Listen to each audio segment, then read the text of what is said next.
Geochronology. ठीक, अब जब हम जियोक्रोनोलॉजी की बात करते हैं तो there are two mechanisms through which we can understand the age of the earth.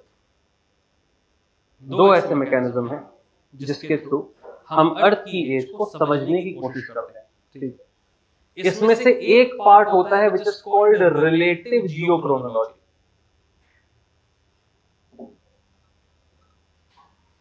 Relative geochronology, relative मतलब कंपैरिजन में, in comparison with something else, that is what is relative geochronology. तो रिलेटिव जियोक्रोनोलॉजी में हम देखते हैं कि यार अगर हमको एक पत्थर मिला है तो दूसरा पत्थर इससे यंग है या इससे ओल्ड, यही देखेंगे, है ना, कि भाई let's say if I am finding some fossil तो मुझे पता होगा कि यार ये इस फॉसिल से नया है, इस फॉसिल से ओल्ड है। तो रिलेटिव जियोक्रोनोलॉजी के कुछ तीन चार मैकेनिज्म्स हैं। First one is called law of sedimentation. ठीक है, law of sedimentation.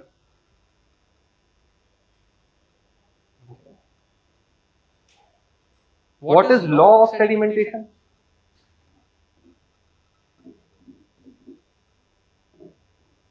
Law of sedimentation ये कहता है कि अगर कोई लैंडफॉर्म स्टेशनरी है, स्थिर है, अपनी जगह से मूव नहीं हुआ, कोई जियोलॉजिकल एक्टिविटी नहीं हुई, ठीक है, ये अगर बहुत इंपॉर्टेंट है ये assumption. So if a landform is stationary, geological processes नहीं हुई, then if we look at the sedimentation in this region, then the lower layers, कोई गड्ढा है तो इसके ऊपर सेडिमेंट्स आते रहेंगे, अलग अलग सेडिमेंट्स की लेयर आपको मिलेंगी।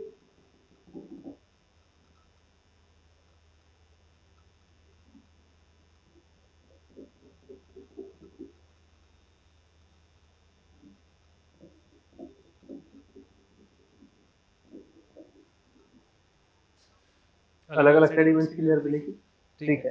तो अगर मैंने इसको कट किया और इस रॉक का क्रॉस सेक्शन देखा तो I will be able to find certain layers, ठीक है। जैसे कोई माउंटेन कट करते हैं तो दिखती है, ठीक है।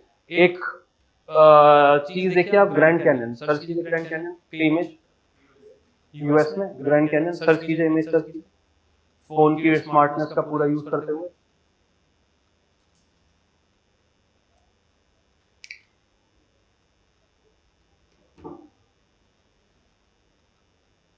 मिला ग्रैंड कैनियन इमेजेस? जब मैं जियो को आपको डेन्यूलेशन क्रोनोलॉजी करवाऊंगा तब तक मैं आप ग्रैंड कैनियन की फोटो लेके आऊंगा खुद भी।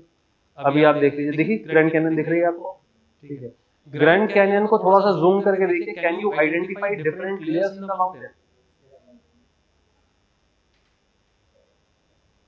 दिख रही हैं लेयर्स, ठीक है। उनको भाई को भी दिखाइए, देख ली, देखिए मतलब, हाँ लेयर्स, ठीक है। तो with time when you see कोई भी रॉक जब बनता है, अगर हम सरफेस रॉक्स की बात करें तो 70% of the surface rocks are sedimentary, वो सेडिमेंटेशन से बने। और सेडिमेंट्री रॉक को जब हम कट करते हैं तो वी फाइंड डिफरेंट लेयर्स। तो हम ये कह सकते हैं कि the layer which is on the upper side is younger age compare to layer which is under it, बोल सकते हैं। तो अगर मुझे रिलेटिवली देखना हो और मैं इसके क्रॉस सेक्शन को कट करूं तो जो सबसे नीचे वाली लेयर होगी सबसे पुरानी होगी, उसके ऊपर यंग, उसके ऊपर और young, so on and so fourth. तो मैं रिलेटिवली उसको एज कर सकता हूं। मुझे ये नहीं पता कितने साल पुरानी है, बट मुझे ये पता है कि ये यंग है, ये ओल्ड। ये बात समझ में आई? This is what is law of sedimentation. और मैंने क्या कहा, मैं ये अज्यूम कर रहा हूं कि landform is still, landform is constant, वो मूव नहीं कर रहा है, क्योंकि अगर उसमें फोल्डिंग और फॉल्टिंग हो गई तो लेयर्स की उलट पलट हो जाएगी, जिसको हम डेन्यूलेशन क्रोनोलॉजी में देखेंगे, समझेंगे।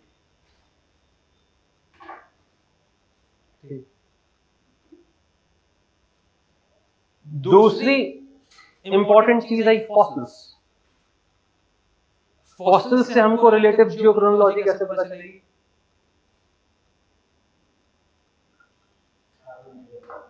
कार्बन डेटिंग से तो हमको एग्जैक्ट पता चल जाएगा कि नहीं है।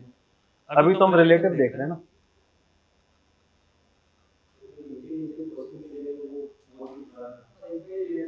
इसमें भी लेयर होगी। इसमें एक और तरीका है, एक और चीज समझिए। देखो, जब हम लॉ ऑफ सेडिमेंटेशन की बात कर रहे थे, तो जो आप कह रहे हैं, जो पॉइंट आपने रखा, that is nothing but law of sedimentation, कि भाई जो नीचे फॉसिल होगा वो पुराना होगा, जो ऊपर होगा नया होगा। लॉ ऑफ सेडिमेंटेशन ही तो है। अगर मैं दो अलग अलग जगह के रॉक्स देखूं, right, so I have got this specimen and in this specimen I know कि यार ऊपर मुझे कुछ अलग टाइप के शेल्स मिले, ठीक है, ऊपर मुझे कुछ अलग टाइप के शेल्स मिल रहे हैं, ठीक है। उसके नीचे में गया तो मैंने देखा कि यार लकड़ी के कुछ रॉक्स मिल रहे हैं, मुझे कुछ अलग टाइप के फॉसिल्स मिल रहे हैं। उसके नीचे में गया तो मैंने देखा कि यार कुछ और पुरानी चीजें मिल रही हैं मुझे। तो रिलेटिवली एक जगह में तो मुझे पता चल गया कि एज के अकॉर्डिंग कौन सी चीज कितनी पुरानी है। Suppose I am going to a different place where these many layers are not, इतना सेडिमेंटेशन हुआ ही नहीं। वहां पे मैंने देखा कि यार दो ही लेयर है, एक ये लेयर बनी रॉक, इसके नीचे एक और लेयर है, और इसके अंदर ये से वाले फॉसिल्स हैं।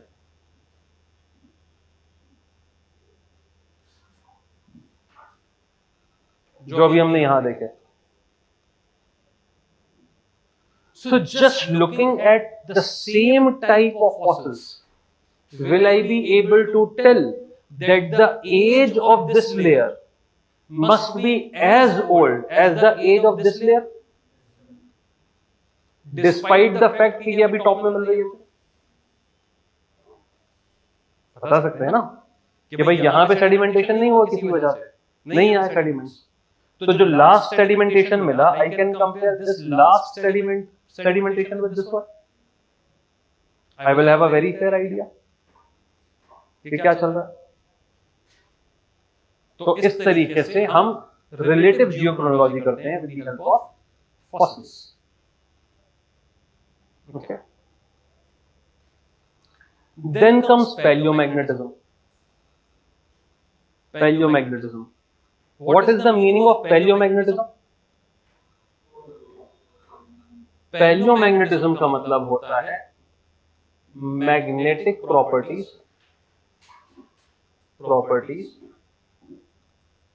shown by rocks। Magnetic properties shown by rocks, that is what is palaeomagnetism. ठीक, अब पैलियोमैग्नेटिज्म होता क्यों है? How are we able to identify the age of rocks through palaeomagnetism? देखो, पैलियोमैग्नेटिज्म पहली बात तो ज्यादातर जब हम देखते हैं तो इग्नियस रॉक्स में हमको देखने को मिलता है, सेडिमेंट्री में भी मिलता है लेकिन अलग तरीके से। मैग्नेटिज्म आया कैसे? किसी भी चीज के जो मॉलिक्यूल्स होते हैं, हर मॉलिक्यूल में एक डाइपोल होता है। क्या होता है साहब? डाइपोल। डाइपोल का मतलब, डाइपोल का मतलब एक पॉजिटिव चार्ज, एक नेगेटिव चार्ज। डाई मतलब दो, पोल मतलब ऑपोजिट्स। डाइपोल मतलब एक पॉजिटिव और एक नेगेटिव मिलकर कण बनेगा, और क्योंकि पॉजिटिव और नेगेटिव साथ में है तो वो चीज अपने आप में न्यूट्रल, वो मॉलिक्यूल अपने आप में न्यूट्रल होगा। ठीक है, अब जैसे लेट्स से ये पेन जो है ये एक मॉलिक्यूल है और इसमें एक पॉजिटिव चार्ज और एक नेगेटिव चार्ज। अब अगर ये मॉलिक्यूल फ्री है मूव करने के लिए, कैसे भी किसी भी डायरेक्शन में मूव कर सकता है, ठीक है, तो अब ये मूव कर रहा है। अगर इस फ्री मॉलिक्यूल को मैं एक एक्सटर्नल मैग्नेटिक फील्ड में रख दूं तब क्या होगा?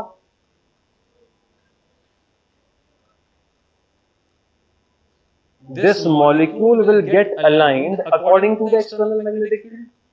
ऐसा होगा। ये आपने स्कूल में एक्सपेरिमेंट भी किया होगा कि आयरन के फाइलिंग्स को, पार्टिकल्स को आप एक कागज पे बिखेर दीजिए उस कागज के नीचे अगर आप मैग्नेट को लेके जाएंगे तो जो मैग्नेटिक फील्ड लाइंस हैं, मैग्नेटिक फील्ड लाइंस के according all those iron filings they will align themself. होता है। और फिर उसको ट्रेस कर लेते हैं, पेंसिल से ट्रेस कर लेते हैं, तो आपको मैग्नेटिक फील्ड लाइंस पता चल जाती है। किया है, देखा आप लोगों ने? अगर नहीं भी किया होगा तो टीवी में तो देखा होगा। ठीक है। तो ये जो अलाइनमेंट हुआ डाइपोल का, अगर मेरा जो मटेरियल है, let's say I am having a rock which is initially liquid, अभी अभी ताजा जो है माग्मा बाहर आया, लावा बाहर आया, अभी ये लिक्विड है। तो जब तक मेरा मटेरियल लिक्विड है तब तक इसके डाइपोल्स मूव कर सकते हैं। ठीक है, फ्री है मूव करने के लिए। हमको पता है कि अर्थ के ऊपर मैग्नेटिक फील्ड है, पता है कि नहीं पता है? अर्थ के ऊपर मैग्नेटिक फील्ड है। ये जो मैग्नेटिक फील्ड है अर्थ का, क्या ये कांस्टेंट है? अर्थ का मैग्नेटिक फील्ड, जियो मैग्नेटिक फील्ड, क्या ये कांस्टेंट है? नहीं, ये टाइम के साथ बदलता रहता है, समय के साथ चेंज होता रहता है। आज जो मैग्नेटिक नॉर्थ है वो 1000 साल के बाद नहीं होगा, वो मूव कर जाएगा। मैग्नेटिक साउथ मूव कर जाएगा। हमने अपने लाइफ टाइम में मैग्नेटिक फील्ड को मूव करते हुए देख लिया। ठीक है, इस साल मैग्नेटिज्म पे क्वेश्चन आने की प्रोबेबिलिटी है, क्योंकि मैग्नेटिक नॉर्थ भी शिफ्ट हो गया, मैग्नेटिक साउथ भी शिफ्ट हो गया। पहले मैग्नेटिक साउथ जो है एंटार्क्टिका के अंदर आता था, अब वो शिफ्ट होके सदर्न ओशन में आ गया, एंटार्क्टिका के बाहर शिफ्ट हो गया। जब हम जियोमैग्नेटिज्म पढ़ेंगे तो फिर इसके बारे में हम चर्चा करेंगे। ठीक है, तो मैग्नेटिक फील्ड चेंज हो रहा है। तो अगर ये लावा अभी बाहर आया तो आज की डेट में अर्थ का जो मैग्नेटिक फील्ड है, इसके मॉलिक्यूल्स जाके वैसे अलाइन हो जाएंगे उस डायरेक्शन में। अब ये जो लावा है ये सॉलिडिफाई हो गया, सॉलिडिफाई होके ये बन गया इग्नियस रॉक, बन गया। ठीक है, अब ये इग्नियस रॉक है। अब इस रॉक में जब ये सॉलिडिफाई हो गया, अब अगर मैं मैग्नेटिक फील्ड ऊपर नीचे आगे पीछे चेंज करूं तो अब क्या डाइपोल का डायरेक्शन चेंज होगा? नहीं, क्योंकि अब तो सॉलिड हो गया ना यार, अब तो ये मॉलिक्यूल मूव ही नहीं कर सकता। तो हमने देखा कि एक टाइम पे जो मैग्मा आया है, जो लावा आया है, उसके जो पार्टिकल्स हैं they will register the earth's magnetic field at that point of time.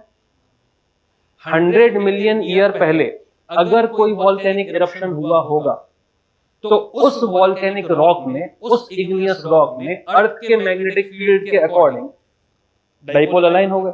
तो मैंने देखा कि यार ये नीचे वाला जो इग्नियस रॉक है, इसके dipoles they are aligned like this.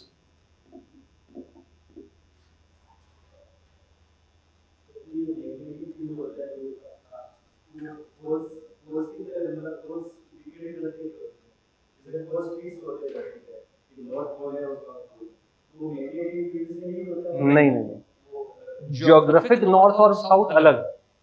Geographic north pole और साउथ पोल, जब हम डायरेक्शन की बात करते हैं, वो तो अर्थ की एक्सेस की वजह से, कि अर्थ एक्सेस पे घूम रही है, उसका नॉर्थ उसका साउथ। जो मैग्नेटिक फील्ड का नॉर्थ और साउथ होता है वो थोड़ा सा अलग हटा हुआ है। मैग्नेटिक नॉर्थ और मैग्नेटिक साउथ अलग होता है। तो ये जो मैग्नेटिक नॉर्थ और मैग्नेटिक साउथ है ये अपना अलग अलग घूम रहा है। ठीक है, तो यहाँ पे जब हम मैग्नेटिक नॉर्थ और साउथ की बात कर रहे हैं, मैं अर्थ के नॉर्थ पोल और साउथ पोल की बात नहीं कर रहा हूँ। ठीक है, तो हमने देखा कि 100 मिलियन ईयर्स पे इस तरीके का मैग्नेटिक फील्ड है। फिर वॉल्केनिक इरप्शन हुआ तो इसके ऊपर एक और लेयर आ गई, रिलेटिवली नया इग्नियस रॉक। जब ये आई तब तक मेरा मैग्नेटिक फील्ड कहीं घूम चुका होगा, अर्थ का मैग्नेटिक फील्ड कुछ चेंज हो गया होगा। तो मैंने देखा कि यार यहाँ के जो डाइपोल है वो ऐसे अलाइन है इस समय के मैग्नेटिक फील्ड के हिसाब से। तो लेट्स से 100 मिलियन, 80 मिलियन। फिर वॉल्केनिक रॉक देखा मैंने जो उससे नया, लेट्स से 60 मिलियन। मैंने देखा यार 60 मिलियन वाला जो रॉक है उसमें मैग्नेटिक फील्ड जो है वो अलग जगह पे अलाइन है, और आज की डेट में मैग्नेटिक फील्ड कुछ और है, उसका अलाइनमेंट कुछ और दिशा में। तो मुझे पता है जियोलॉजिकल हिस्ट्री से कि मैग्नेटिक फील्ड किस टाइम कैसे कैसे चेंज हुआ। हमको अपनी स्टडी से पता है कि मैग्नेटिक फील्ड जियोलॉजिकल हिस्ट्री में how the magnetic field have changed, क्योंकि जो मैग्नेटिक नॉर्थ और साउथ होता है it keeps on reversing itself. आज जो मैग्नेटिक नॉर्थ है वो कुछ टाइम के बाद पलट जाएगा, फिर ऐसे पलट जाएगा। ठीक है, तो 4-5 हजार साल में ये उलटता पलटता वही तो मैं कह रहा हूँ, ये एक्सचेंज उलटता पलटता रहेगा, ठीक है। मैग्नेटिक साउथ ऊपर आ जाएगा, मैग्नेटिक नॉर्थ नीचे, फिर मैग्नेटिक नॉर्थ ऊपर, मैग्नेटिक साउथ नीचे, ऐसे करके। आज की डेट में अगर हम मैग्नेटिक फील्ड की बात करें तो अर्थ के नॉर्थ पोल के पास मैग्नेट का साउथ पोल है और अर्थ के साउथ पोल के पास मैग्नेट का नॉर्थ पोल है आज की डेट में, अगर हम देखें तो, ठीक है। ये जब हम मैग्नेटिज्म पढ़ेंगे तो फिर मैं आपको अच्छे से एक्सप्लेन करूंगा।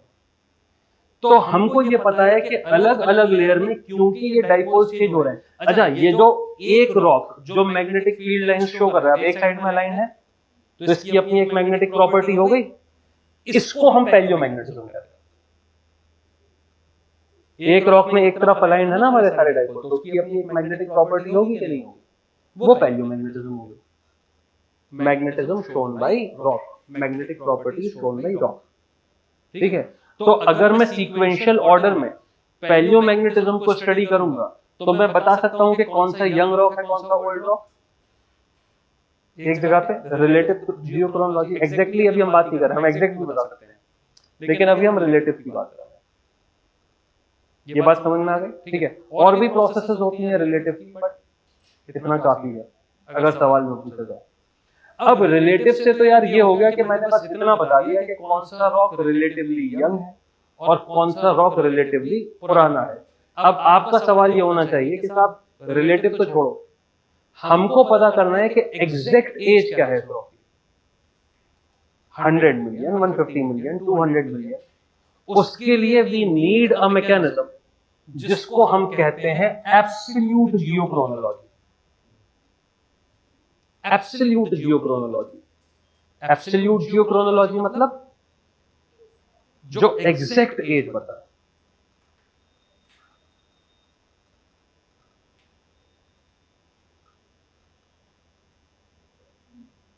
ठीक है, एब्सोल्यूट जियोक्रोनोलॉजी मतलब जो एग्जैक्ट एज हमको रॉक्स की बता है। अब एग्जैक्ट एज जानने के लिए हमने अलग अलग मैकेनिज्म्स यूज करे। सबसे कॉमन मैकेनिज्म जो आज की डेट में आउटडेटेड हो गया है क्योंकि उसका रिजल्ट थोड़ा सा गलत था, वो है डेंड्रोक्रोनोलॉजी। डेंड्रोक्रोनोलॉजी, डेंड्रोक्रोनोलॉजी क्या होती है, कोई बता सकता है? What is dendrochronology? आपको पता है पेड़ों की एज कैसे निकालते हैं? पॉलेंस, जो पेड़ की रिंग्स होती हैं, पेड़ को अगर कट करते हैं तो उसके अंदर रिंग्स होती है ना, ठीक है, उसको कहते हैं डेंड्रोक्रोनोलॉजी। तो अगर हम किसी पेड़ के तने को कट करें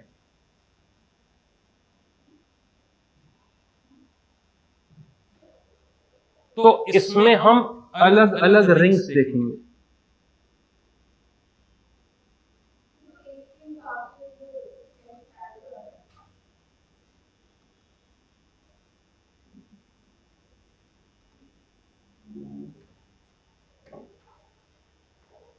इसमें से हर रिंग एक साल को डिनोट करती है। 1 ring means 1 year. So the number of rings in this tree will tell us the age of the tree.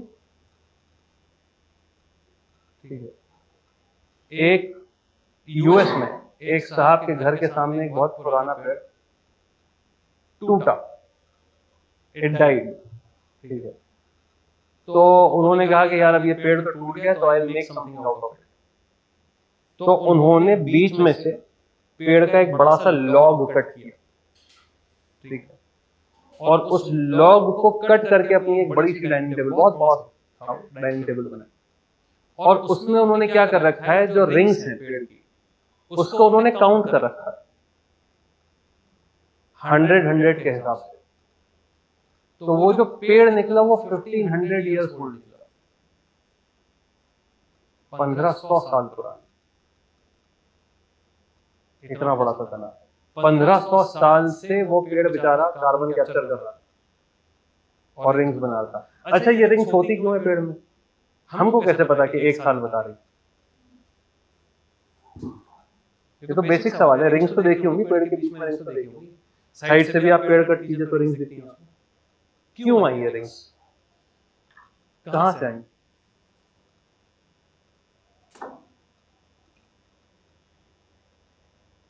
बताइए, एक साल क्यों डिनोट कर रही है?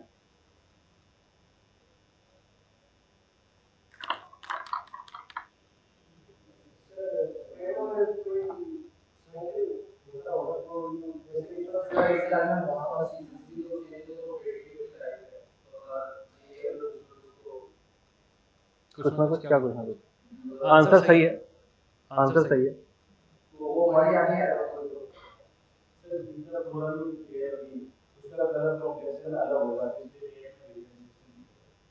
हर साल क्यों चेंज हो रहा है?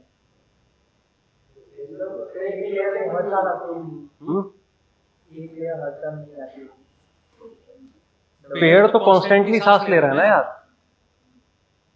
आप समझिए, पेड़ है क्या? एक ऑर्गेनिज्म है, ऑर्गेनिज्म सस्टेन करने के लिए सांस ले रहा है, फोटोसिंथेसिस हो रहा है ऑर्गेनिज्म में। ये जो फोटोसिंथेसिस हो रहा है, in this process of photosynthesis the tree is collecting carbon and releasing oxygen। ठीक, कार्बन ले रहा है, ऑक्सीजन निकाल रहा है, डेली कर रहा है। तो जो लकड़ी बन रही है वो तो कार्बन से ही बन रही है ना। अब हम बताते हैं।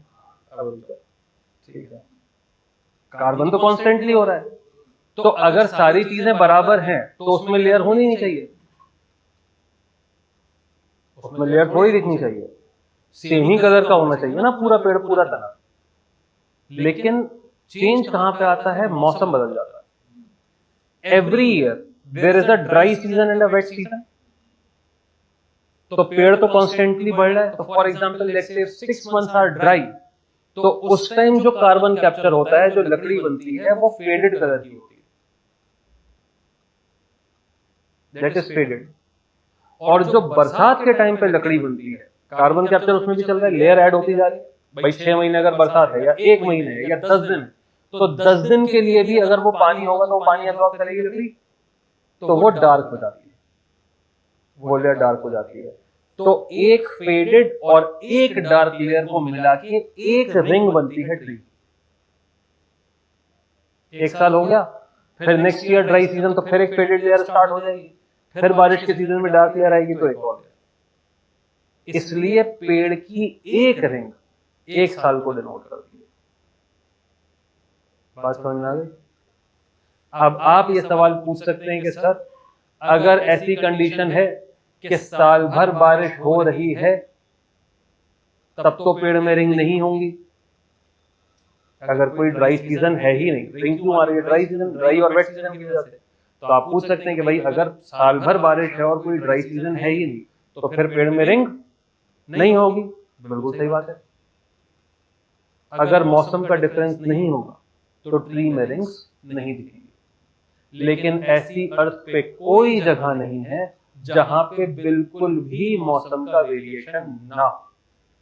अब आप ये पूछ सकते हैं कि इक्वेटर पे तो साल भर बारिश होती है, तो इक्वेटोरियल ट्रीज में क्यों रिंग है? इसलिए है क्योंकि इक्वेटर पे जो हम कहते हैं कि साल भर बारिश होती है, वो हम बस कहते हैं।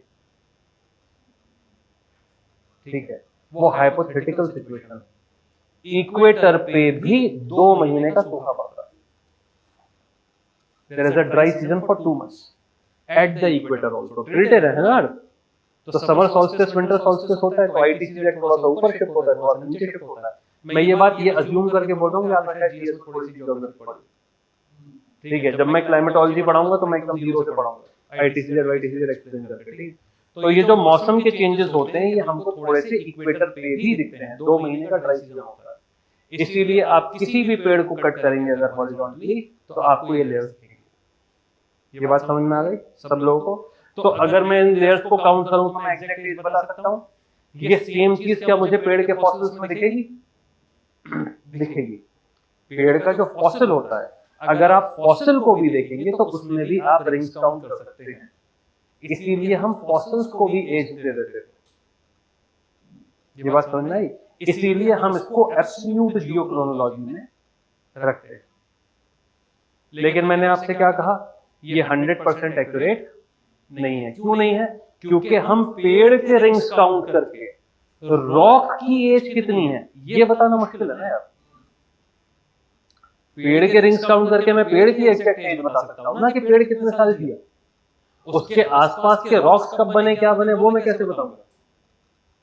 बात समझ में आ रही है? ठीक है, इसीलिए हम इस पॉइंट को लिखते हैं और हम कहते हैं कि हाँ, क्योंकि बड़े बुजुर्गों ने कहा है कि हाँ एब्सोल्यूट जियोक्रोनोलॉजी का पार्ट है तो लिख दो, वरना ये जो प्रोसेस है थोड़ा सा flawed in order to understand the age of the rocks.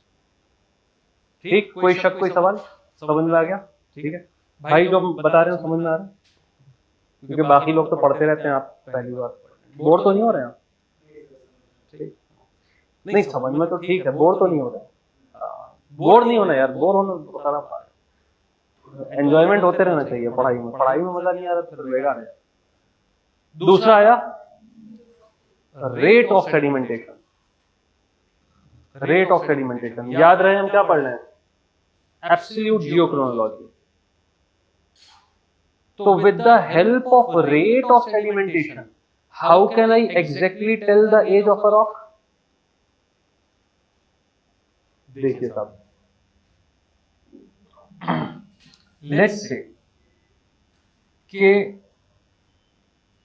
ये एक रॉक है, कट हुआ, ठीक, और मैंने देखा कि इस रॉक में there are multiple layers, sedimentary layers. Okay, अब मैंने एक लेयर की थिकनेस देखी कि कितनी है। अच्छा, ये जो लेयर है, रिवर आ रही है पीछे से, रिवर है या विंड है, वो कॉन्स्टेंटली डिपॉजिट कर रही है। तो मैंने इसको स्टडी किया कि एक साल में कितनी लेयर बन रही है। तो मैंने देखा कि यार एक साल में लेट्स अज्यूम हाइपोथेटिकली 1 सेंटीमीटर का सेडिमेंट आ रहा है। ठीक है, मैंने देखा कि 1 सेंटीमीटर का सेडिमेंट आ रहा है। तो एक साल में 1 centimetre 1 year equal to 1 centimetre. अब अगर मैं इस सेडिमेंटेशन की पूरी थिकनेस निकाल लूं और मैंने कहा कि यार ये 2 किलोमीटर की थिकनेस का सेडिमेंट है, तो 2 किलोमीटर को मैं सेंटीमीटर में कन्वर्ट कर दूंगा। 1 centimetre is equal to 1 year.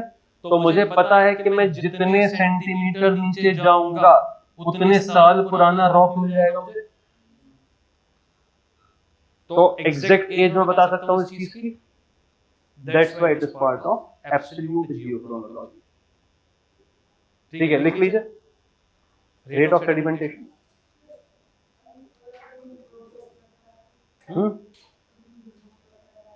तो कैलकुलेशन हमारा गलत हो जाएगा, इसीलिए हम प्लस माइनस करते हैं। क्योंकि यहां पे भी हमको अलग अलग लेयर दिख रही है। अलग अलग लेयर दिखने का वो भी तो कारण है कि भाई कोई सूखा हो गया तो उसमें ड्राई कलर की लेयर, फेडेड लेयर हो जाएगी, कोई वेट हो गया उसमें डार्क कलर की लेयर हो जाएगी, तो हम उसको भी अकाउंट करते हैं। ये तो मैंने बहुत सिंपलिस्टिक व्यू बता दिया ना। मैं ये देखूंगा कि यार जब सूखी कंडीशन है तो कितनी लेयर बनी, ड्राई कंडीशन है तो कितनी लेयर बनी, तो मैं उन सीजन्स को या उन ईयर्स को भी काउंट कर रहा हूं। ठीक है, लेकिन जनरली अगर हमको लिखना है तो हम ये लिख सकते हैं। ठीक है, लिखिए rate of sedimentation if we can calculate the rate of sedimentation at a place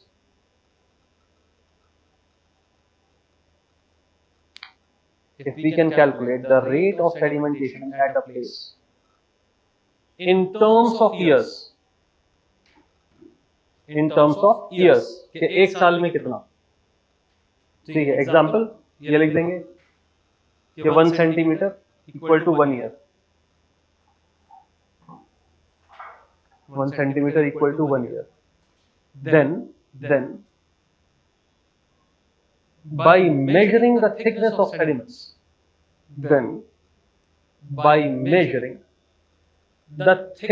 of sediments,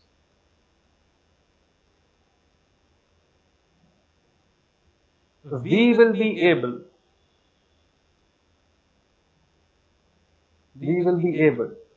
to gauge GAUGE, gauge मतलब पता करना, मेजर करना। ठीक है, we will be able to gauge the exact age of the rocks. He will be able to guess the exact age of the rocks. ये बात समझ में आ गई? एकदम यही जो प्रोसेस है वो हम ग्लेशियल प्लेन में करते हैं बाय फॉर्मेशन ऑफ वॉर्व्स. ये कार्स लिखा हुआ है, कार्स नहीं होगा, VARVES, formation of varves, VARVES, formation of वॉर्व्स.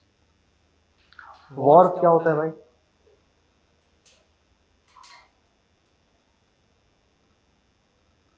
लिखिए, varve is a layer of sediment. Wharf is a layer of sediment created by glacier. Layer of sediment created by glacier in 1 year. It is a combination. It is a combination of two layers. It is a combination of two layers created by fine sediments. Two layers created by fine sediments and coarse sediments. Fine sediments and coarse sediments. COARSE. Coarse मतलब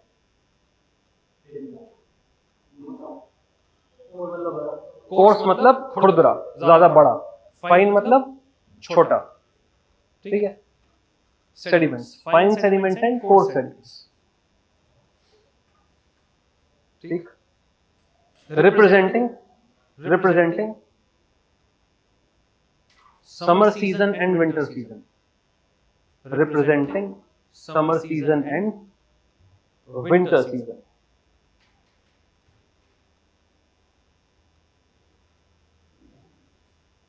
ठीक है साहब.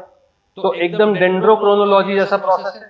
वार्व में क्या हुआ कि कोई glacial plane है, ठीक है, यहां ऊपर से ग्लेशियर आ रहा है और ग्लेशियर समझते हैं. ग्लेशियर क्या हुआ?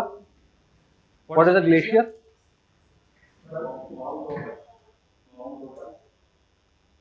माउंड ऑफ आइस नहीं, flow of ice, moving ice is called glacier. Mound of ice is called an ice cap.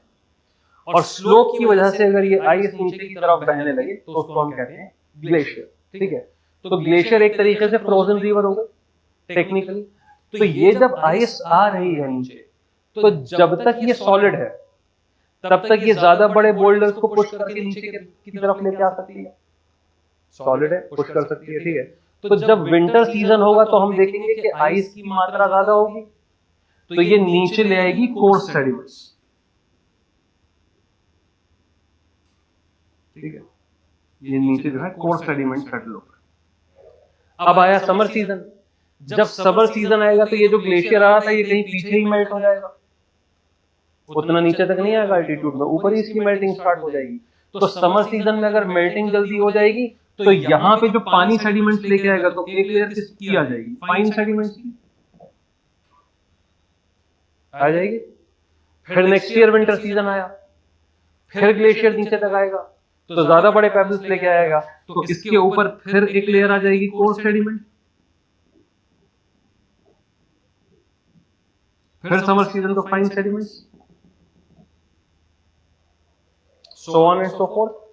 तो ये जो एक लेयर बनी by the combination of course sediment and fine sediment, इसको हम कहते हैं भाइयों वॉर्व.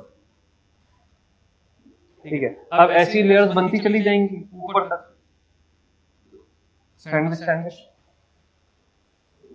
वैली में. तो वहां पे जाके अगर हम रॉक्स देखेंगे, अगर हम पुराने आइस एज के जमाने के रॉक्स देख रहे हैं या पहले रॉक्स देख रहे हैं, तो मुझे वॉर्व्स दिख जाएंगे, समझ में आ जाएंगे. If I will calculate the number of hours, I will be able to calculate the number of years, जैसे डेंड्रोक्रोनोलॉजी में हम कर रहे थे. तो मुझे एग्जैक्ट एज रॉक की पता चल जाएगी. ठीक है. लिमिटेशन क्या है इस प्रोसेस की? What is the limitation of this process?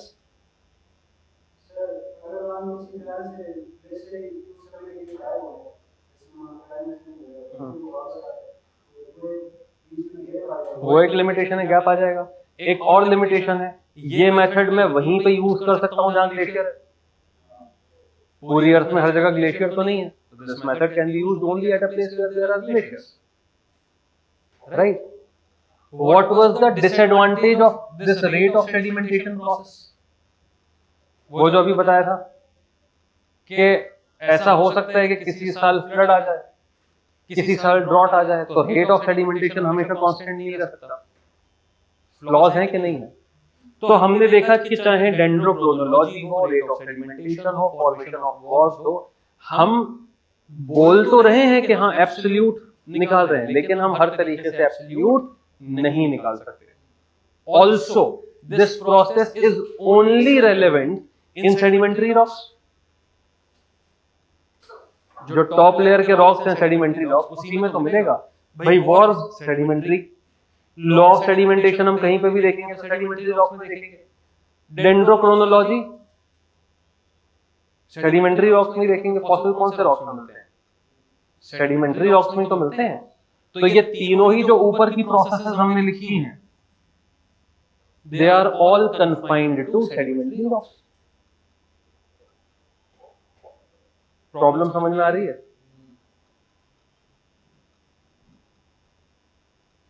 तो हमको अब एक ऐसा मैकेनिज्म चाहिए यार कि जो फुल प्रूफ हो, कि जिसमें गलती होने की गुंजाइश है ही नहीं, कोई संभावना नहीं है कि इसमें गलती हो सके। ठीक है, तब जाके एक मॉडर्न प्रोसेस हमने निकाला which is radio dating, right? The final absolute process that we discovered, जो हमारी सारी परेशानियों को दूर कर सकता है और हमको एग्जैक्ट रॉक की एज निकाल के दे सकता है, वो क्या है साहब? Radio dating. अब रेडियो डेटिंग कैसे होती है? रेडियो एक्टिव मटेरियल से होती है। Radio active material,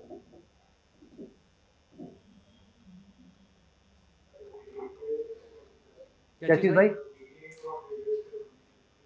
DK of radio active material, हाँ बिल्कुल बिल्कुल, उसी से निकालते हैं, रेडियो एक्टिव डीके। तो हमको पता है कि अर्थ के ऊपर कुछ ऐसे एलिमेंट हैं जो रेडियो एक्टिव एलिमेंट है। रेडियो एक्टिव एलिमेंट क्या होते हैं? रेडियो एक्टिव एलिमेंट वो एलिमेंट होता है जो अपने आप डीके हो जाता है, उसका न्यूक्लियस डीके होता है, और वो डीके होने के बाद एक नया एलिमेंट बना देता है। जैसे यूरेनियम से बनता है लेड, यूरेनियम से लेड बनता है, ठीक है? तो अगर मुझे यूरेनियम की हाफ लाइफ पता है, हाफ लाइफ मतलब कि साहब अगर 100 ग्राम मेरे पास यूरेनियम है तो 100 ग्राम का ये डीके होके बन जाएगा 50 ग्राम, कॉन्स्टेंटली डीके होगा, ये 50 ग्राम बन जाएगा, और बाकी जो डीके हो गया वो लेड में कन्वर्ट हो जाएगा। बहुत बेसिक देसी तरीके से मैं बता रहा हूं, ठीक है? और ये डीके क्यों होता है? ये रिलीज करता है अल्फा, बीटा और gamma radiation. Alpha particles, beta particles और gamma particles radioactive element release करता है। इसी रेडियो एक्टिव एलिमेंट से जो है न्यूक्लियर बॉम्ब बनाते हैं, ठीक है? तो यूरेनियम से लेड बना। अब अगर मुझे यूरेनियम की हाफ लाइफ पता है, कि मैंने कहा कि लेट्स से साहब 5 मिलियन ईयर्स जो है हाफ लाइफ, तो 5 मिलियन ईयर्स में मुझे पता है कि मेरा 100 ग्राम यूरेनियम कितना हो जाएगा? 50 ग्राम। 50 का 25 कितने में होगा? 5 मिलियन। 25 का 12.5, 5 मिलियन। तो मैं देख रहा हूं कि 5 मिलियन ईयर के अंतराल में धीरे धीरे मेरा यूरेनियम कम होता जा रहा है, और जैसे जैसे मेरा यूरेनियम कम होता जाएगा लेड बढ़ता चला जाएगा। हमारी अर्थ की क्रस्ट में लेड मिलता है कि नहीं मिलता है? लेड मिलता है। लेड पॉइजनिंग होती है, आप लेड तो कई जगह सुना होगा आपने, अनलीडेड पेट्रोल बेच रहे, पेट्रोल में भी लेड है, बहुत जगह पे लेड है। तो इतना सारा लेड होने का मतलब ये है कि अर्थ का यूरेनियम इतने समय से डीके हो रहा है। बात समझ में आ रही है कि नहीं समझ में आ रही? ठीक है, अदरवाइज लेड होता ही नहीं। तो उसको एक्सट्रापोलेट करके मैं एग्जैक्टली बता सकता हूं कि हमारे रॉक्स की एज कितनी है। ठीक है। सिमिलरली एक चीज होती है जिसको हम कहते हैं carbon dating. Carbon dating, radio carbon dating सुना है आप लोगों ने? Radio carbon dating, radio carbon dating में भी हम सेम प्रोसेस यूज करते हैं। कौन सा आइसोटोप यूज करते हैं हम कार्बन का? Carbon 14, C14। तो जिस प्रकार से यूरेनियम 235 रेडियो एक्टिव है, उसी प्रकार से कार्बन 14 भी रेडियो एक्टिव होता है। ठीक है, C14 भी रेडियो एक्टिव होता है। तो जितने भी ऑर्गेनिज्म है, हम लोग सब, हमारे अंदर, सबके अंदर कार्बन है ना। कार्बन का नेचुरल जो वेट होता है, एटॉमिक वेट, वो कितना है? 12, 6 कार्बन एटम का। ठीक है, 6 के 12, हाँ, एटॉमिक नंबर 6 होता है, एटॉमिक मास 12 होता है। ठीक है, तो 12 के साथ साथ नेचुरली हमारी बॉडी में कार्बन 14 भी आता है, जो नेचर में एग्जिस्ट करता है। तो जब तक हम जिंदा हैं, as long as we are alive, the amount of carbon 14 in our body is constant. कोई भी ऑर्गेनिक मटेरियल जब तक जिंदा है तब तक ब्रीथ कर रहा है, कार्बन आता जा रहा है, तब तक हमारी बॉडी में कार्बन 14 की मात्रा बराबर रहेगी। But the moment we will die, our body will start decaying. अब कहीं से कार्बन आ तो नहीं रहा है, इस वजह से जो हमारी बॉडी के अंदर का कार्बन 14 होगा वो भी डीके करने लगेगा। ये सेम चीज पेड़ों के साथ भी होगी, सेम चीज इंसेक्ट्स के साथ भी होगी। तो if I get a fossil और उस फॉसिल में मैं कार्बन 14 का अमाउंट देखूं, तो मुझे एग्जैक्टली पता चल जाएगा कि इसकी एज कितनी है, इस ऑर्गेनिज्म को मरे हुए कितना टाइम हो गया, है ना। तो carbon 14 is also a full proof mechanism to find the age of rocks, कि भाई जिस रॉक में वो फॉसिल है वो रॉक भी उतना ही पुराना हो गया। बात समझ में आ रही है? ठीक है, तो उसके लिए हम कार्बन 14 यूज करते हैं। लिमिटेशन क्या है कार्बन 14 की? पूरा तो कभी नहीं गायब हो सकता, आधा आधा होता रहेगा, हर चीज का आधा आधा होता रहेगा, है ना, आधे का भी आधा होता रहेगा। तो पूरा होने की प्रोबेबिलिटी तो कम है, बहुत ज्यादा टाइम लगेगा क्योंकि टाइम ज्यादा है इसका। प्रॉब्लम इसके साथ ये है कि हर रॉक में फॉसिल तो है नहीं भाई। कार्बन 14 से मैं केवल उसी रॉक की एज निकाल सकता हूं जिसके अंदर मुझे फॉसिल मिले। तो जो बहुत पुराने रॉक्स हैं, जब लाइफ थी ही नहीं, तो उनकी एज तो मैं कार्बन डेटिंग से नहीं निकाल सकता ना। ये बात समझ में आ रही है कि नहीं समझ में आ रही है आप लोग, है ना। तो उतने पुराने रॉक के लिए मुझे यहां पहुंचना पड़ता है, यूरेनियम और कोबाल्ट 60 पे पहुंचना पड़ता है, फिर वहां पे मैं कार्बन डेटिंग नहीं कर सकता।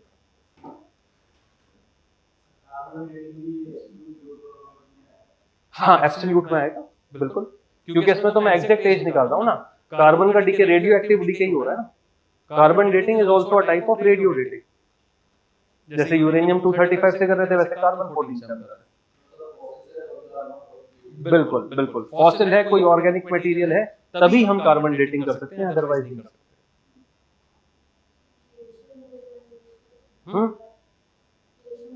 कैल्शियम 41 यूज करते हैं, कोबाल्ट 60 यूज करते हैं, बहुत सारे रेडियो एक्टिव एलिमेंट्स हैं जिसको हम यूज करते हैं। तो ऑर्गेनिक रॉक्स में अलग करते हैं, इनऑर्गेनिक में अलग करते हैं। ये बात सब लोगों को समझ में आ गई? ठीक है,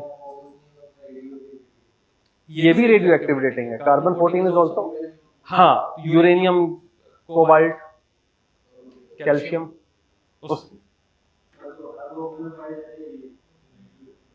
हाँ, ये हर रॉक में मिलेगा, भले ही कम मात्रा में मिले लेकिन मिलेगा, क्योंकि अर्थ में तो मटेरियल यूनिफॉर्म है ना, अर्थ ही सबसे मिलकर बनी है।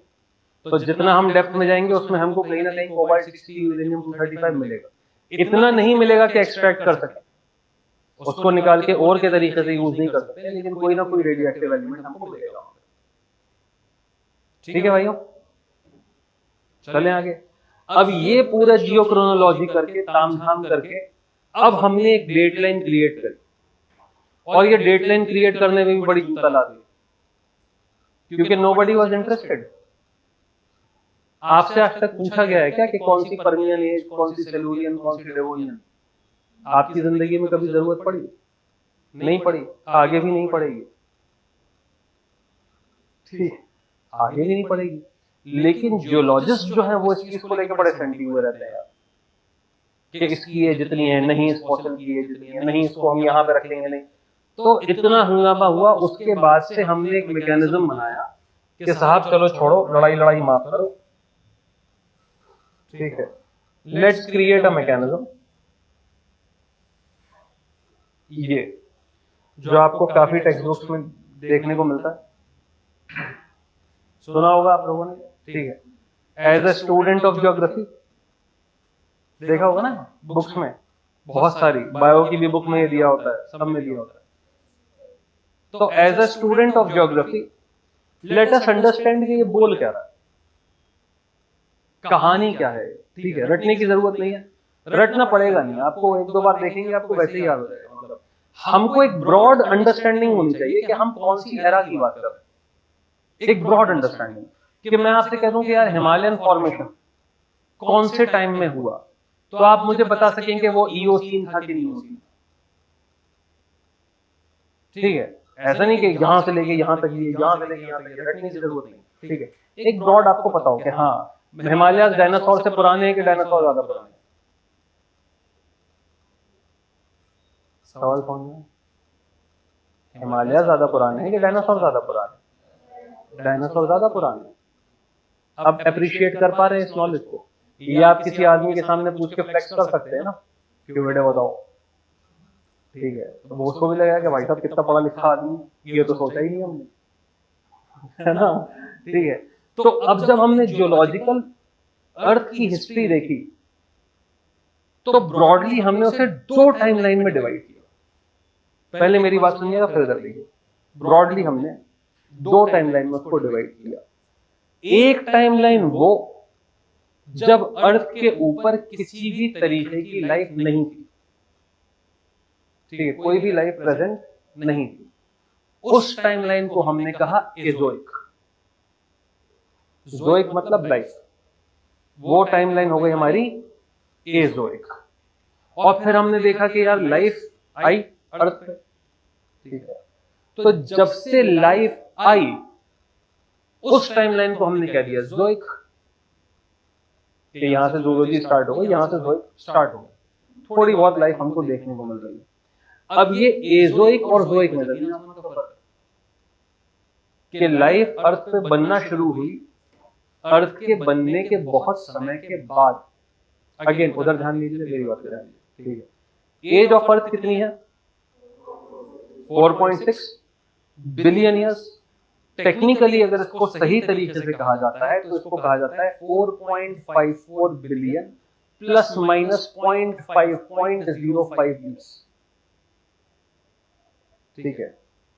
4.54 बिलियन प्लस माइनस, क्योंकि एग्जैक्ट तो नहीं पता है ना यार, एकदम एग्जैक्ट टप्पा लगा कैसे बोल सकते हैं, 0.05 ईयर्स, मतलब 50 मिलियन का ऊपर नीचे हेर फेर।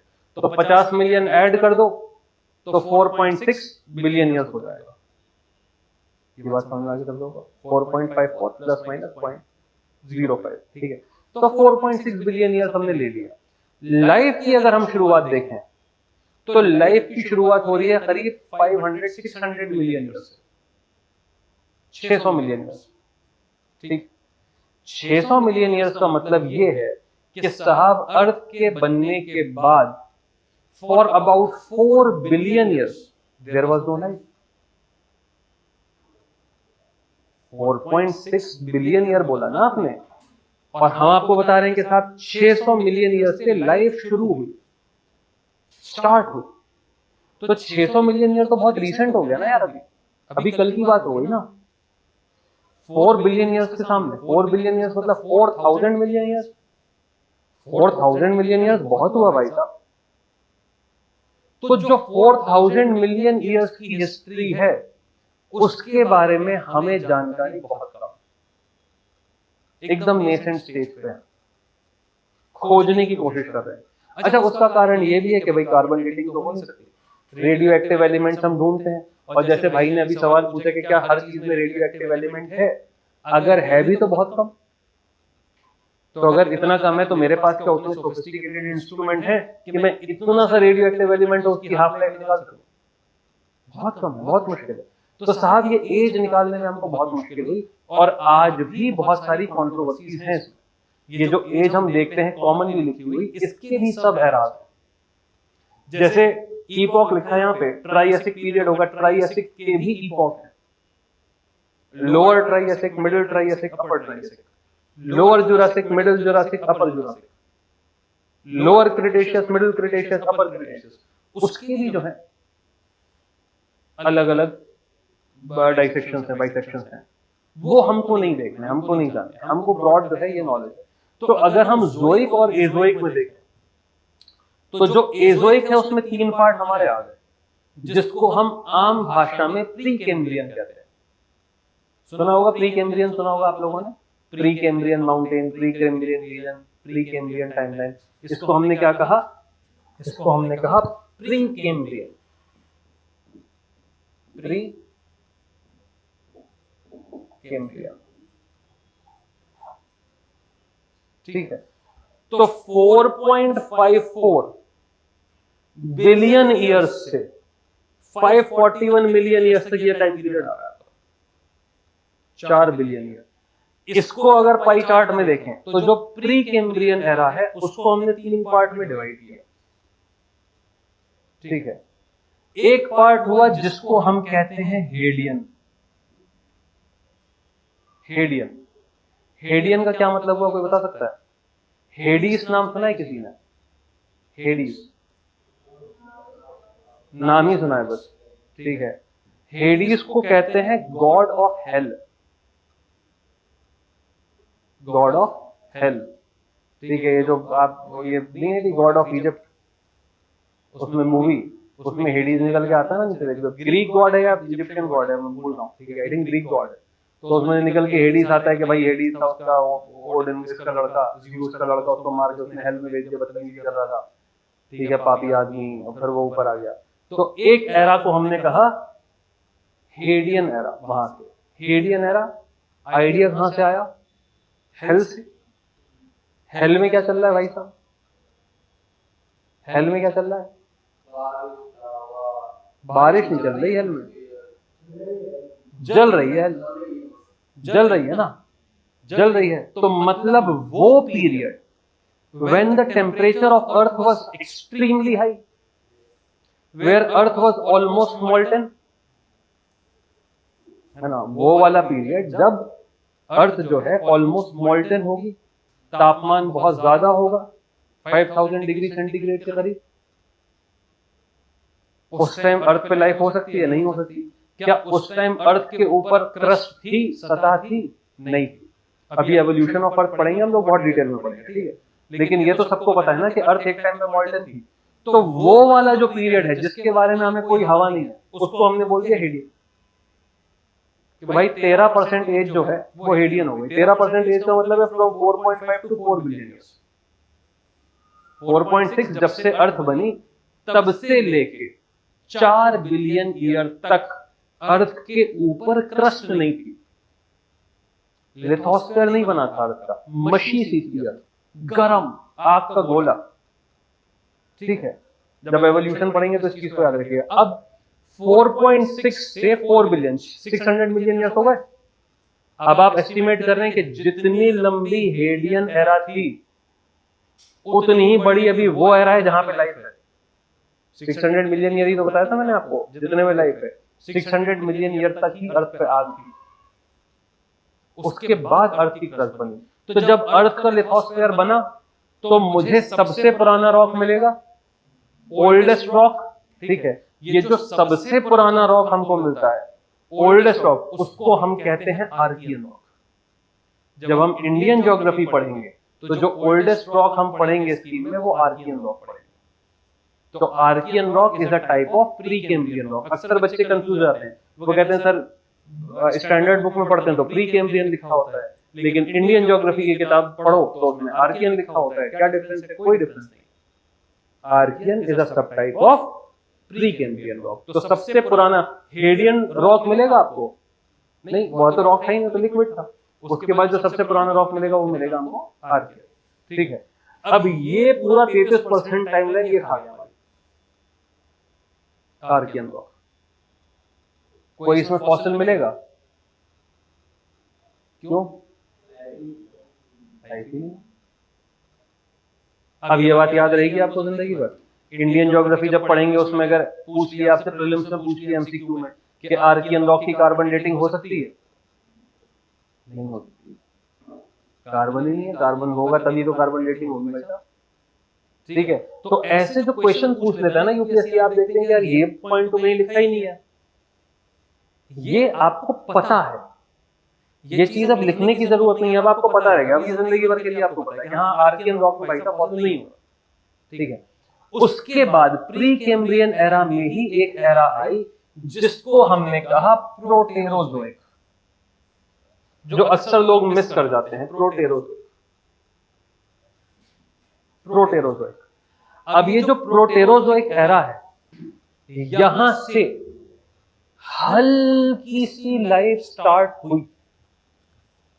ठीक है, हल्की सी लाइफ स्टार्ट हुई। कब? Pre Cambrian era. अभी भी हम कैम्ब्रियन में नहीं है, अभी हम प्री कैम्ब्रियन में ही।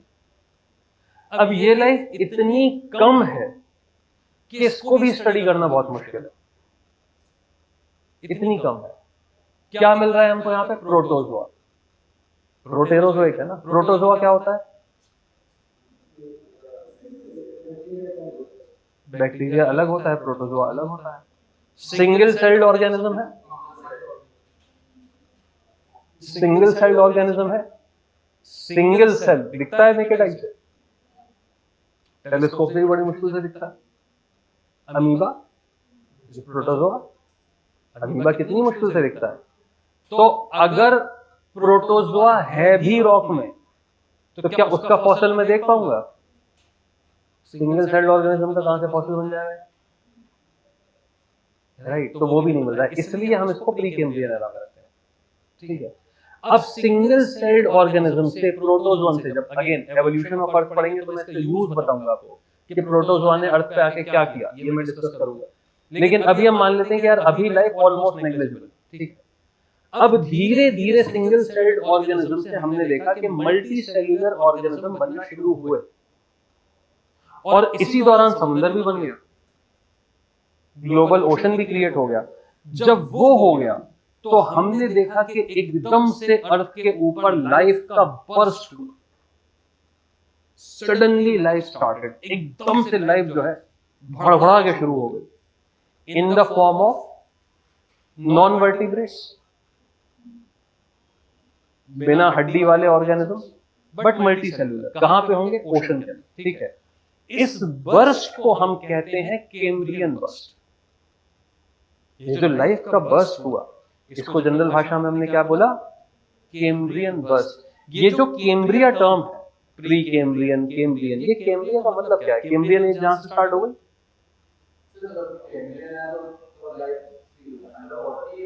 अंडर वाटर थी, अंडर वाटर। ये जो कैम्ब्रियन टर्म आया, कहां से आया कैम्ब्रिया? क्या है कैम्ब्रिया? कैम्ब्रिज यूनिवर्सिटी सुनी है आपने? क्यों है वो कैम्ब्रिज यूनिवर्सिटी?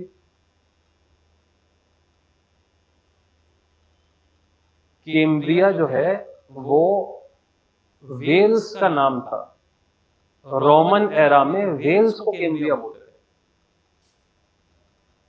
इंग्लैंड में, ये यूके में है ना वेल्स, उसको कैम्ब्रिया बोलते थे पुराने लैटिन में, रोमन लैंग्वेज। ठीक है, तो Cambria is the Latin name of Wales, वहां से कैम्ब्रिया जो नाम रखा गया। अच्छा, क्योंकि नाम रख रहे थे यूरोपियंस, स्पेशली यूके वाले, भाई Charles Lyell UK, James Hutton UK, ये जितने इनिशियल जियोलॉजिस्ट और जियोग्राफर आए थे यूके के थे। यही आपस में बैठ के बुटियाते रहते थे, बातें करते रहते थे और अपनी मर्जी से नाम लिख देते थे जिसको जो मर्जी हुई। ठीक है साहब, तो प्री कैम्ब्रियन एरा के बाद, एजोइक एरा के बाद हमने देखा 3 एरा हमने बनाई यहाँ पे। ध्यान देना बेटा, अभी सामने रहना। ठीक है, 3 एरा हमने बनाई जहां पे लाइफ है जोइक। एक हो गया पैलियोजोइक, पैलियो मतलब पुराना, old life, old life is Palaeozoic. दूसरा हो गया मीसोजोइक, मीसो मतलब middle, tertiary, middle life, third Cenozoic, Cenozoic बोलते हैं या काइनोजोइक बोलते हैं, मतलब न्यू लाइफ, नए लाइफ का बनना, नए लाइफ फॉर्म्स का बनना। इस तरीके से तीन बड़े बड़े पीरियड्स में हमने अपने टाइमलाइन को डिवाइड किया। ठीक है भाइयों, अब ये जो टाइमलाइन थी इसमें हमने देखा कि इसमें भी बहुत सारे चेंजेस हुए, अलग अलग स्पीशीज ने अर्थ को डोमिनेट किया और अर्थ से गायब हो गए। तो अपनी कन्वीनियंस के हिसाब से जहां के पत्थर में हमें जो सी लाइफ मिली, जहां के पत्थर में हमको चेंजेस मिले, उसके हिसाब से हमने एरा को अलग अलग पीरियड में डिवाइड कर दिया, अलग अलग पीरियड में डिवाइड कर दिया। तो अगर हम पेलियोजोइक को देखें तो कैसे पीरियड में होगा? सबसे पहले कैम्ब्रियन, जहां से लाइफ स्टार्ट हुई, मल्टी सेल्यूलर ऑर्गेनिज्म। फिर आती है ऑर्डोविशियन, उसके बाद आती है सिलूरियन। ये चाहे तो आप टेबल बना लीजिए, साथ में बनाते हुए चलिए, ठीक है। ये ऑर्डोविशियन और सिलूरियन क्या है? वेल्स की ट्राइब है दो, उन ट्राइब्स के नाम पे ये नाम रख दिया गया, ऑर्डोविशियन और सिलूरियन।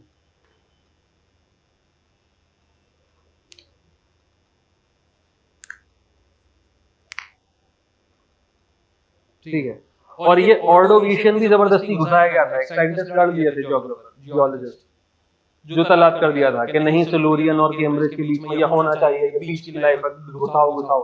तब जो है भाई का इज्जत रखते हुए ये जबरदस्ती घुसा दिया। प्रॉब्लम इससे कुछ नहीं हुई, सिलेबस बढ़ गया हमारा। उसका तो कुछ नहीं गया भाई, वो तो चचा मर गए, पुराने थे, उनकी लेगेसी हम देख रहे हैं जबरदस्ती। ठीक है, मैं भी सोच रहा हूँ कुछ नया पत्थर अच्छा ढूंढ डांड के बीच में कहीं अपना नाम फिट करा दूं, सिलेबस थोड़ा सा और। ठीक है साहब, तो कैम्ब्रियन आया, फिर क्या आया? ऑर्डोविशियन, फिर सिलूरियन। ऑर्डोविशियन और सिलूरियन मैंने क्या बताया आपको, क्या है? ट्राइब्स हैं, ट्राइब्स के नाम, ठीक है। उसके बाद आई एरा, उसके बाद पीरियड आया Devonian. Devonian, Devonian period Devon करके जगह है, डेवोन, डेवोन करके जगह है यूके में, वहां से डेवोनियन आया। ठीक है, ये डेवोन आया है फ्रांस और स्विट्जरलैंड के बीच में, ये माउंटेन, उससे नाम रखा है हमने, क्योंकि यूरोप, इंग्लैंड, इंग्लैंड का बहुत चल रहा था, इन्होंने कहा कि नहीं, अब इंग्लैंड से बाहर निकलो। नहीं नहीं नहीं, ये तो मैं आपको ऐसे ही बता रहा हूं जिससे कि आपको याद रहे, ये इंफॉर्मेशन जरूरी नहीं है, बट मजे के लिए ऐसे याद रखोगे तो मुश्किल हो जाएगा ना भाई। पता होगा कि टर्म कहां से आया है तो सही रहेगा।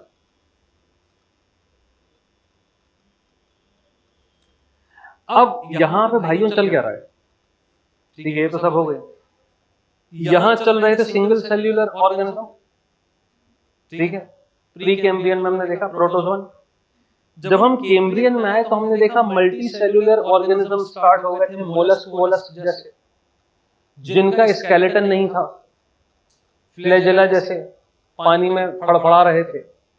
फिर उससे बड़े हुए तो हमने देखा डेवोनियन तक आते आते पानी से लाइफ जो है जमीन की तरफ मूव करने लगी,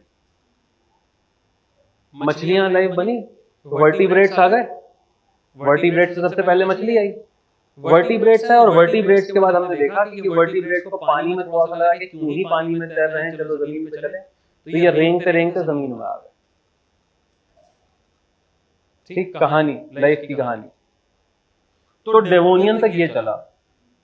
अब जब लाइफ खिसक खिसक के जमीन पे आ गई तो अब हमने देखा कि अचानक से जमीन में एक एज आई जिसको हमने कहा कार्बोनिफेरस।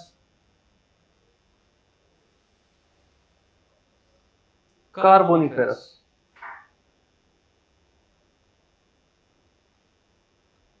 कार्बोनिफेरस मतलब वो रॉक जिसमें कार्बन हो। तो जिन रॉक से कोल निकलता है उनको हमने कार्बोनिफेरस का नाम दे दिया। मतलब इस जमाने में जंगल होंगे, डेवोनियन पीरियड में स्टार्ट हो गए होंगे, यहां मर गए, मास सुसाइड ऑफ ट्रीज। है ना, वही कैटास्ट्रोफिक कि भगवान की मर्जी चलो सारे पेड़ मार दे, मार दिए, कोल बन गया जिससे कि हम खोद खोद के निकालें और फैक्ट्री में जलाएं, है ना भाई।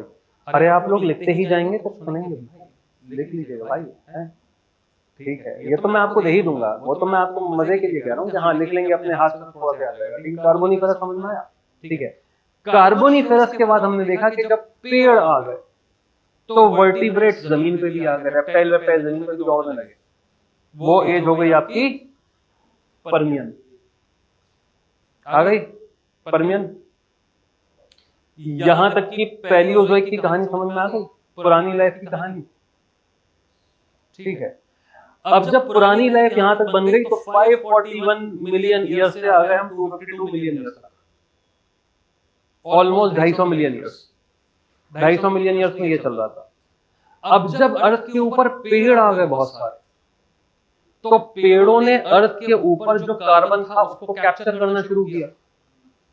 अच्छा, अभी तक क्या अर्थ के एटमॉस्फेयर में ऑक्सीजन थी? नहीं थी।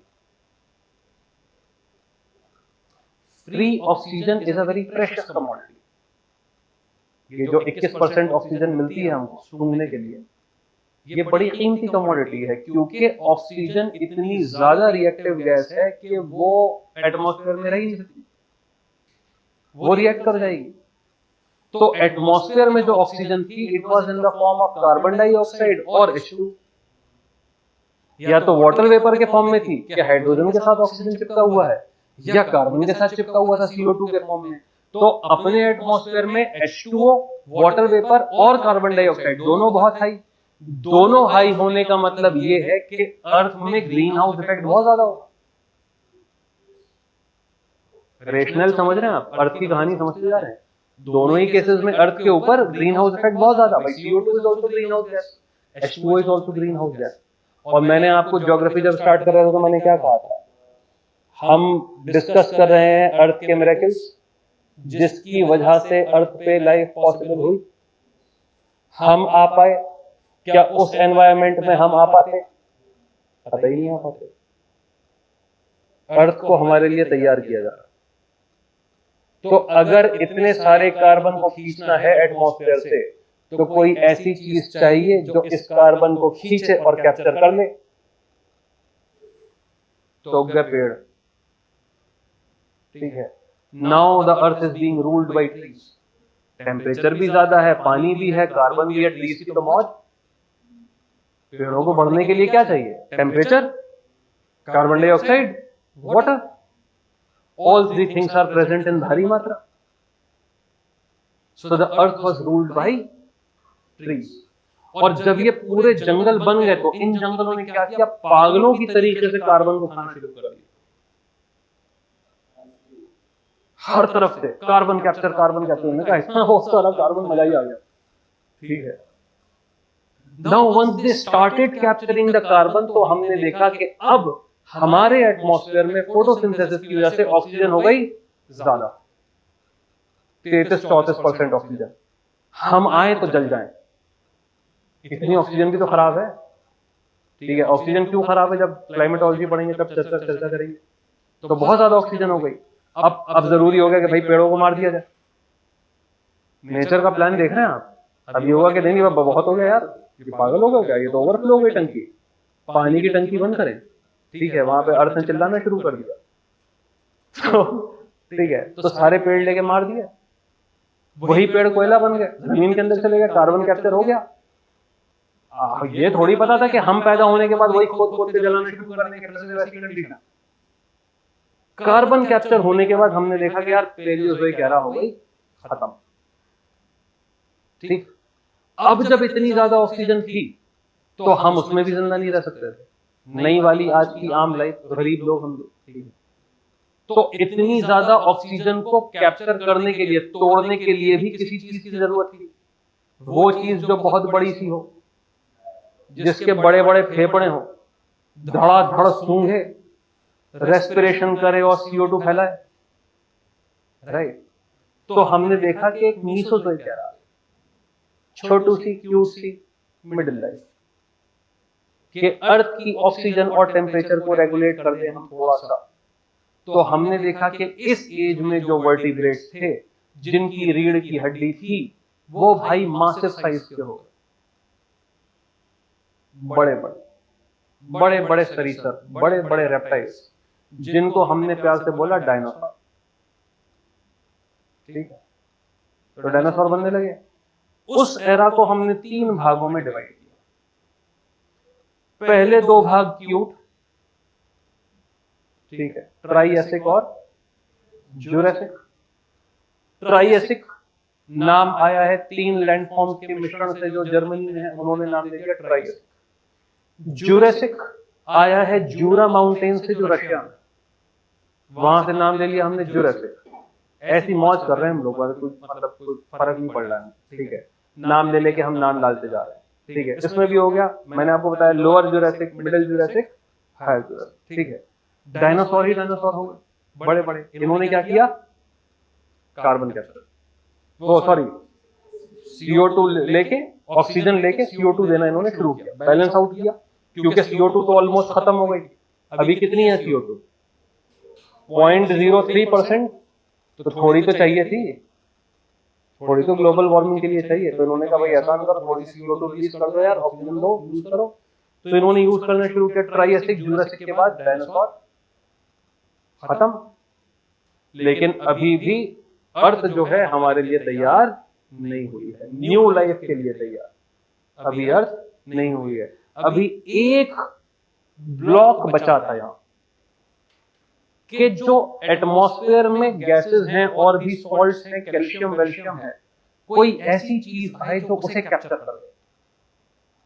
तो हमने देखा कि एक पीरियड ऐसा आया जहां पे शेल्ड ऑर्गेनिजम्स आ गए। तो after dinosaur now the earth is being ruled by shelled organisms. Shelled, ये बड़े बड़े ट्रक के टायर जितने बड़े शेल्स, ये क्या कर रहे हैं, सॉल्ट कैप्चर कर रहे हैं फटाफट फटाफट, बड़े बड़े सिस्टम्स। ठीक है, और जीएस में मैंने आपको बताया था और बाकी भाइयों को भी मैं बता देता हूँ, एक बड़ा बढ़िया म्यूजियम है इंडिया में, दिल्ली में, national museum of natural history. चर्चा करी थी ना आप लोग, national museum of natural history Delhi में।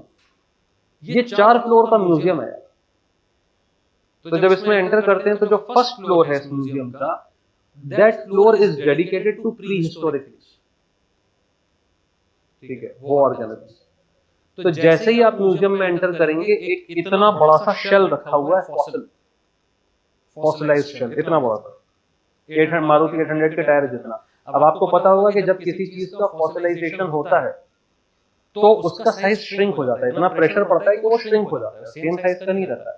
तो जो इतना बड़ा शेल है, आप मानिए इतना तो होगा, जब ओरिजिनल होगा वो तो पत्थर का बन गया, और वो उन्होंने सामने रखा हुआ है, किसी फ्रेम व्रेम में करके नहीं रखा है कि आप जाइए उसको टच करके देखिए, उसको उठा के गोद में ले जाइए, ऐसा नहीं करना, रखा है।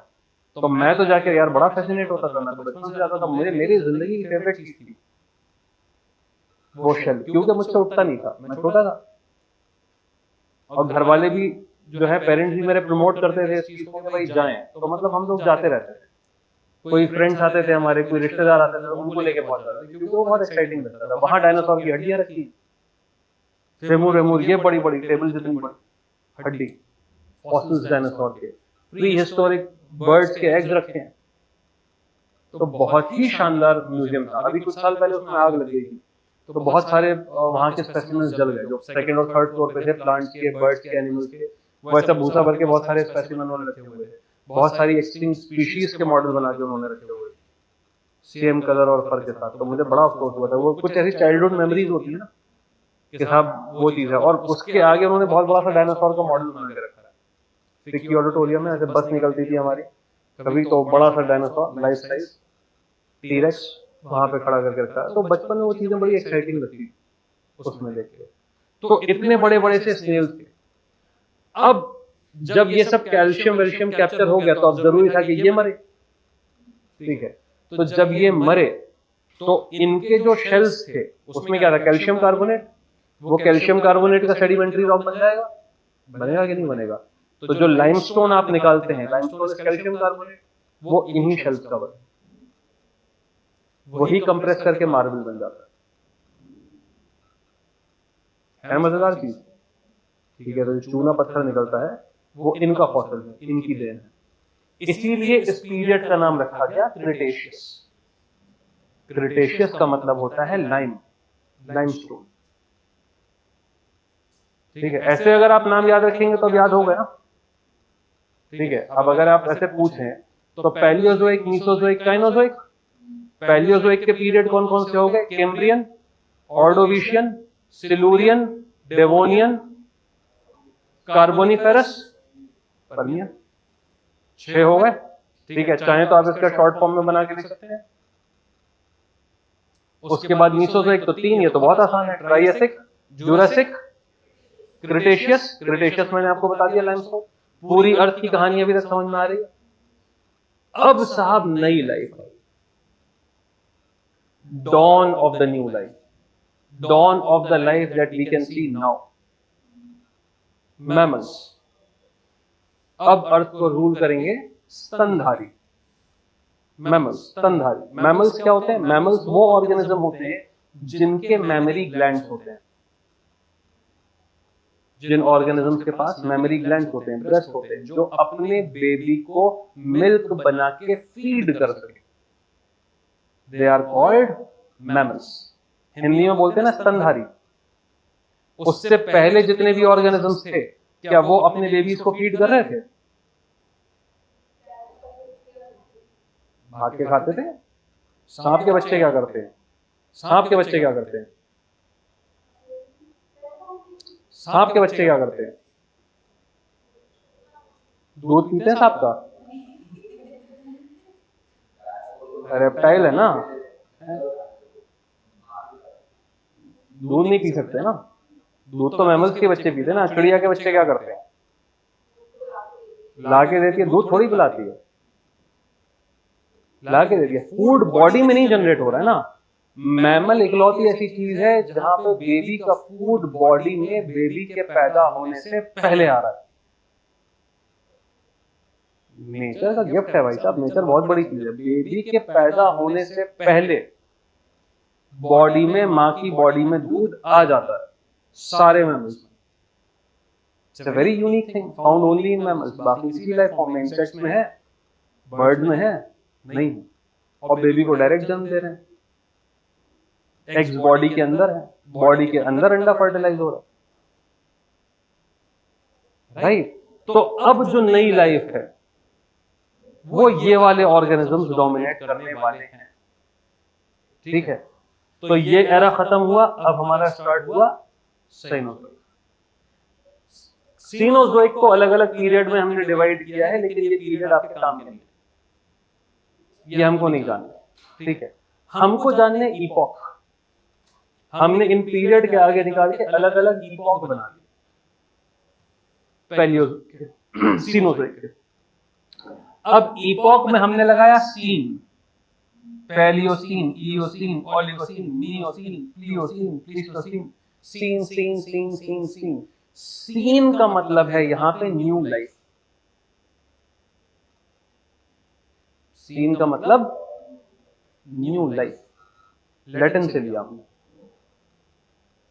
ठीक है, अब सीन के आगे जो शब्द होगा वो बताएगा कि कितनी new life, how much. Palaeocene बिल्कुल भी नहीं, पैलियो मतलब बहुत पुराना। ठीक है, तो new life start very less of new life, that is Palaeocene. फिर आया इयोसीन, वेरी लेस बट उससे थोड़ा सा ज्यादा। अभी भी new life is very less but थोड़ा सा ज्यादा। इयोसीन इज द पीरियड जब हमारे ग्रेटर हिमालय बने।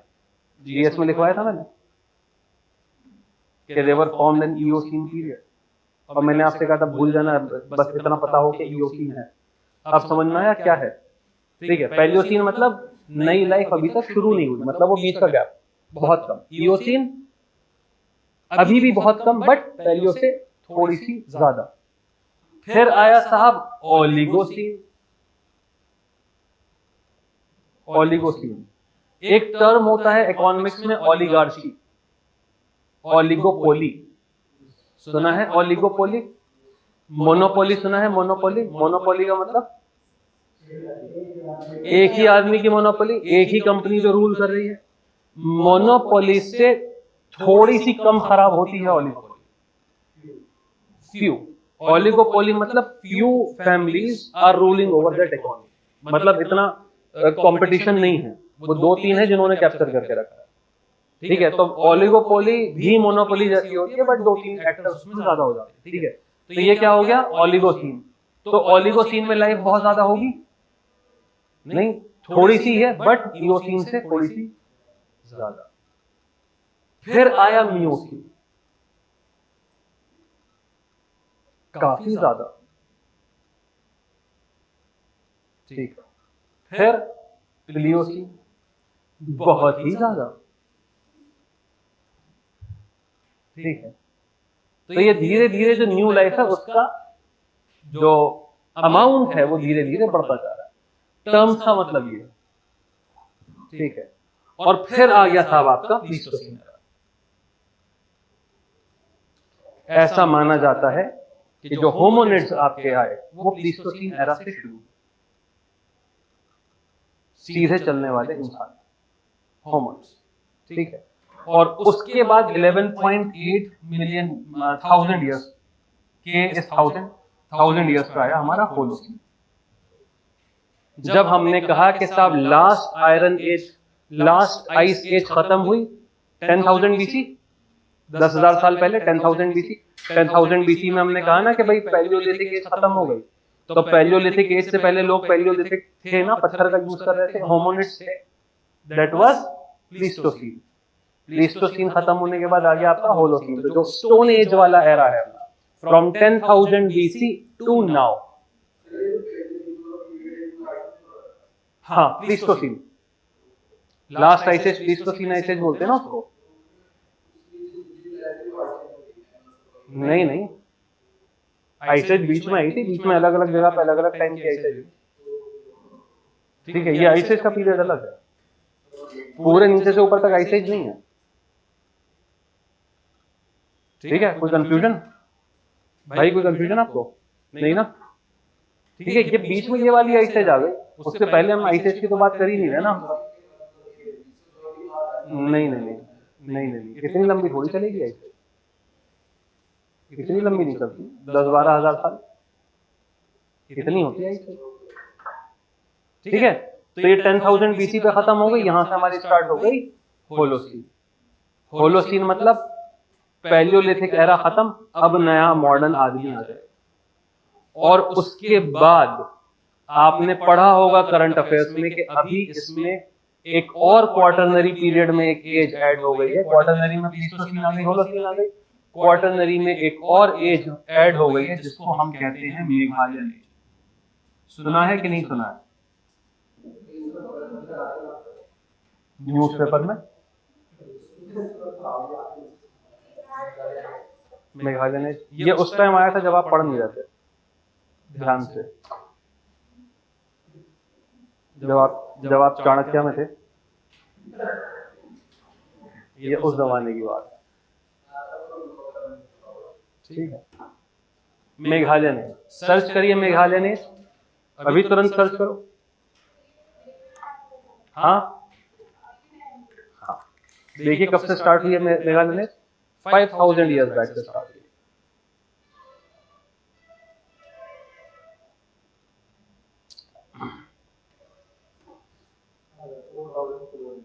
4,200 अप्रोक्सीमेटली 5,000 ईयर्स से। ठीक है, मॉडर्न मैन की बात करें, ठीक है, नियोलिथिक एरा की बात की, जब से सिविलाइजेशन स्टार्ट हुई तो हम ज्यादा सोफिस्टिकेटेड हो गए, एक नई एज हमने स्टार्ट कर दी है जहां पे हमने मास एक्सटिंक्शन करना शुरू कर दिया, जानवर मारने शुरू कर दिए, नेचर के साथ खिलवाड़ करना शुरू कर दिया। वहां पे हमने कहा कि एक नई एज आ गई जिसको हमने कहा मेघालयन एज। मेघालयन एज इसलिए भी इंपॉर्टेंट है क्योंकि ग्लोबली हमने एक एज का नाम दिया मेघालय के ऊपर, जो इंडिया की स्टेट,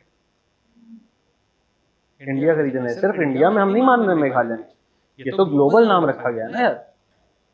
सिग्निफिकेंस समझ रहे हैं आप, जियोलॉजिकल कितनी बड़ी सिग्निफिकेंस है कि अर्थ के टाइमलाइन में जहां पे अभी तक सिर्फ यूरोपियन नेम चल रहे थे, कैम्ब्रिज, डेवोनियन, ऑर्डोविशियन, ज्यूरा, बाहर के ही चल रहे थे ना, वहां पे अब एक इंडियन जगह का नाम आ गया मेघालय में, दैट इज इंपॉर्टेंट।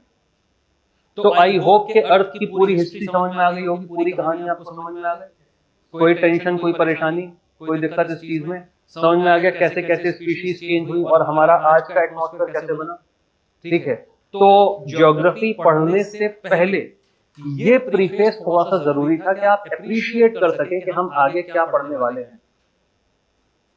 ठीक है, तो from next class we will start with geomorphology, और जैसा कि मैंने आपको बताया था कि सिस्टम्स एनालिसिस के थ्रू चलेंगे हम लोग स्केल के according, from global scale to smaller scale. So the first topic that we will discuss is the internal structure of the earth in the next class। ठीक है, इंटरनल स्ट्रक्चर से start करेंगे। देखो syllabus में जो points दिए हैं वो अलग तरीके से दिए हैं, लेकिन पढ़ने का जो सलीका होना चाहिए जिससे कि आपको सारी चीजें समझ में और आप कनेक्ट कर सके, वो ऐसे होगा कि मैं आपको इंटरनल स्ट्रक्चर समझाऊंगा तभी तो मैं इंटरनल फोर्सेस बता पाऊंगा आपको। ठीक है, तो